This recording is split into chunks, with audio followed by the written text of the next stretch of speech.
নাটোরে শারদীয় দুর্গোৎসবকে ঘিরে ব্যস্ত সময় পার করছেন প্রতিমা কারিগররা। ধারছে নাটোরের বিশ্বজিৎ পাল। নাটোর থেকে সৈকত হোসেনের তথ্য ও চিত্রে ডেস্ক রিপোর্ট। আসন্ন শারদীয় দুর্গোৎসবকে সামনে রেখে দিনরাত ব্যস্ত সময় কাটাচ্ছেন নাটোরের প্রতিমা কারিগররা। সকাল থেকে রাত পর্যন্ত অবিরাম শ্রম দিয়ে প্রতিমা তৈরির কাজ করছেন তারা।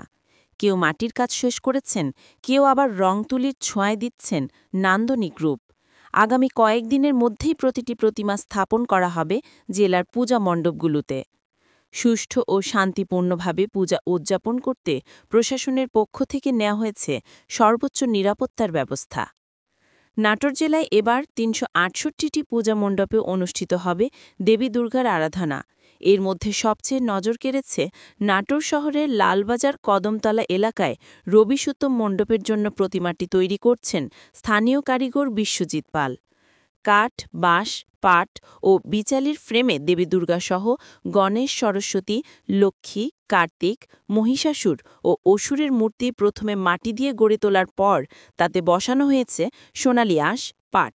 প্রায় ২০ কেজি পাট ব্যবহার করা হয়েছে এই প্রতিমা তৈরিতে।